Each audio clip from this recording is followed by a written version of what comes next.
So it's my honor to share with you the focused ultrasound treatment for cervical intraepithelial neoplasia.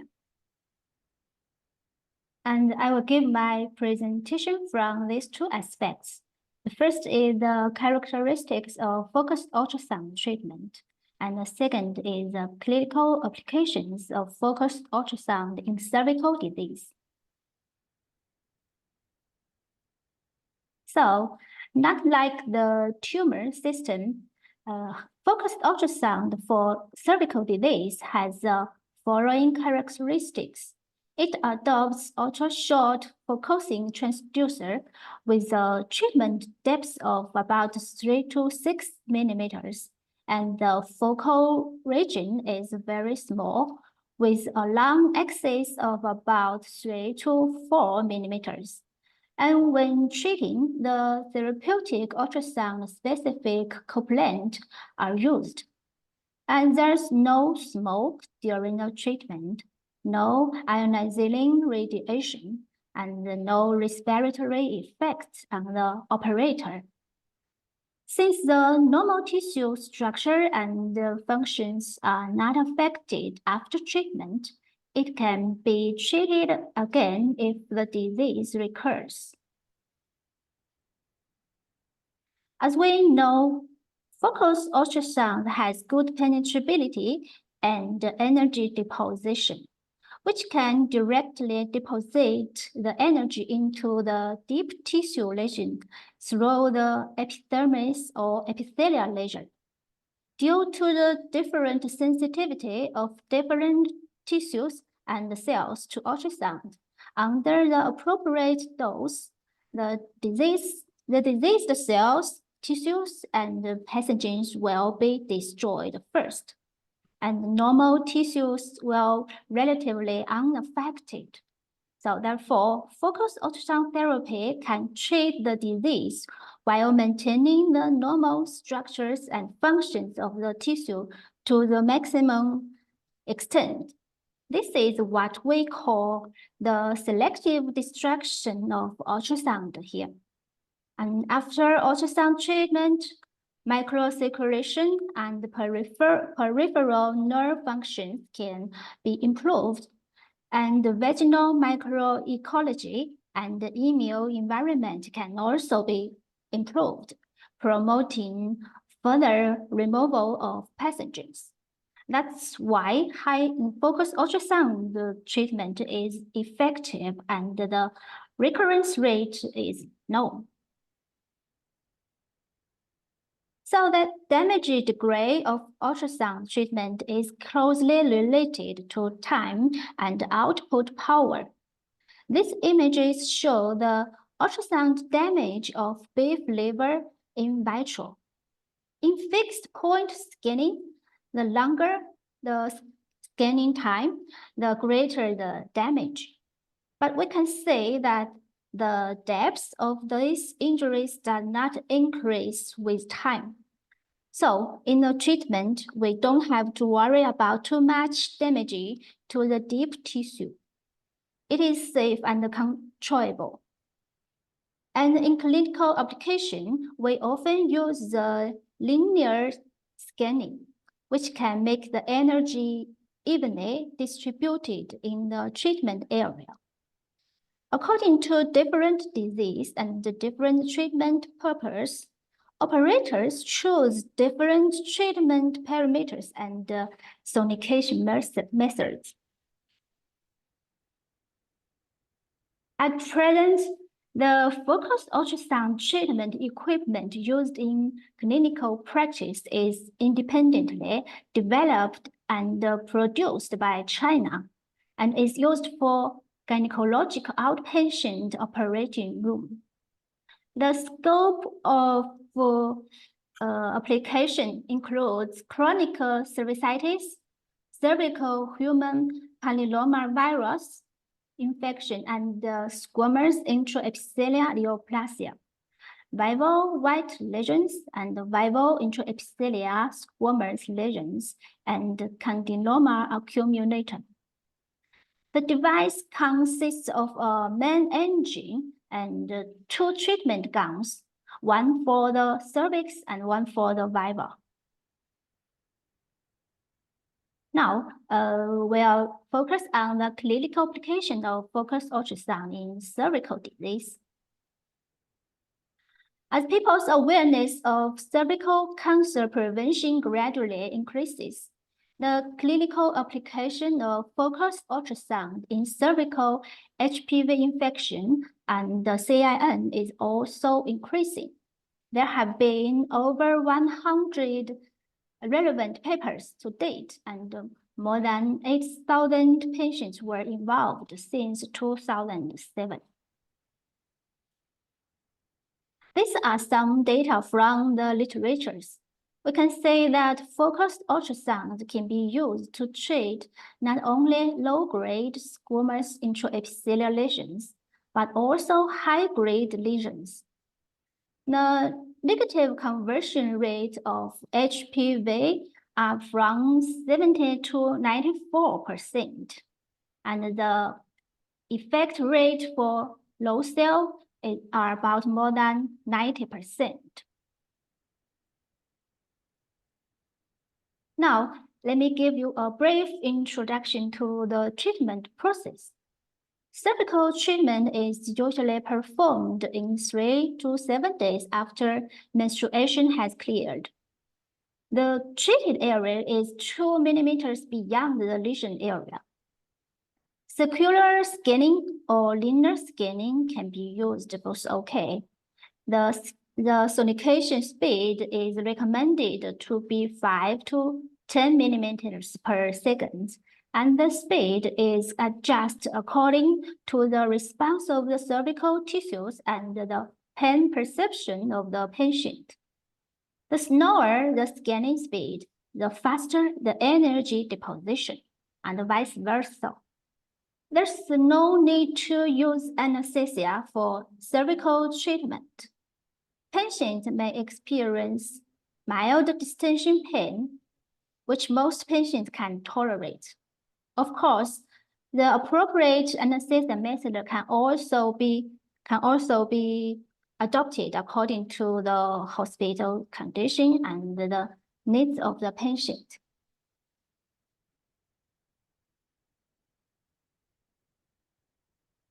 So the ultrasound dose is administered according to the response of the cervical tissue. When these changes occur in the cervix, the dose is sufficient to stop treatment. First, the volume of the cervix is reduced. The squamous columnar junction becomes wrinkled and not smooth, and the boundary becomes clearer. With the external OS of the cervix at the center, the cervix sinks inward. The external OS becomes slightly larger, and the hyperplastic tissue becomes flat. And we can see white patches or intermittent white and red tissue appear in the treated area. The tissue is slightly dry and the texture turns a little hard. This video shows the process of treatment. The transducer puts the ultrasound energy directly into the cervix by contacting the tissue. Apply a small amount of therapeutic couplant to the cervix. The operator just adjusts the treatment technique and intensity according to the different reactions of the tissue, so as to achieve personalized dose delivery.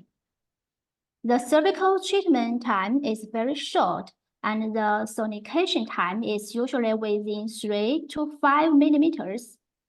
The whole procedure for one patient is a little over 10 minutes. During this period, we can say there had no smoke and no ionizing regulation. So immediately after the treatment, the cervical tissue indicated congestion, tissue shrank, and a slight inward depression in the center. centered on the external OS of cervix.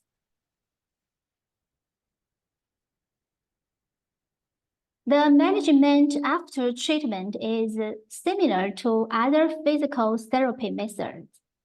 Anti-inflammatory and hemostatic drugs can be applied locally immediately after the treatment.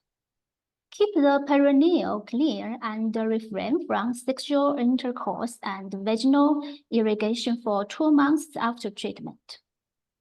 Generally, systemic antibiotics are not required. So during postoperative recovery period, it's normal to have vaginal discharge and a small amount of bleeding for some patients. No special treatment required. Just avoid the strenuous exercise and heavy physical labor. If the ultrasound dose is too large, resulting in a large amount of bleeding, hemostatic drugs or pressure hemostasis can be used. The incidence of complications requiring clinical interventions is less than 1%, and patients' symptoms and cervical hearing were followed up 1 to 3 months after the treatment. So because virus clearance usually takes some time, so HPV and cytology tests are usually performed 6 months after the treatment. There are correloscopic images of high-risk HPV infection patients with low cell in our hospital. Before treatment, immediately after treatment, which we have talked about before, and this is 3 months after the treatment. We can see the cervix was covered by squamous epithelium and appeared normal. There were no adverse reactions such as cervical tube adhesion and scar contracture. The patient's HPV had turned negative at 3 months after the treatment. Although there have been a few reports of HPV turning negative in some patients at 3 months, but we still recommend evaluating the efficacy at 6 months.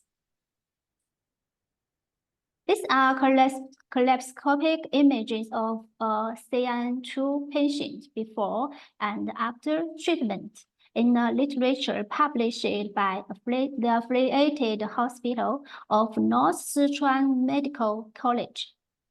The patient is a 28-year-old woman, HPV 58 positive.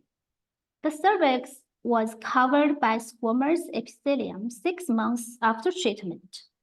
Cervical tissue biopsy showed normal squamous epithelial cells and negative for HPV DNA test. This is a case report published by the second affiliated hospital of Chongqing Medical University. A young patient had high-grade cervical lesions, and the HPV turned negative 3 months after treatment, and the lesion disappeared. This patient was pregnant 8 months after treatment and delivered twins at term. There was no recurrence of CIN at 18 months follow-up after treatment. The treatment of CIN with focused ultrasound is safe and effective and provide a new choice for clinicians. Selecting the right patient is a key factor in the success of treatment. There are currently no clinical guidelines for the treatment of CIN with focused ultrasound. So we mainly refer to the criteria of ablative treatment when selecting patients. That is, after adequate correloscopy and the lesions were completely visible and there were no high cell in the cervical canal. Invasive carcinoma and glandular epithelial lesions were excluded. and all patients should be given full informed consent and have good compliance.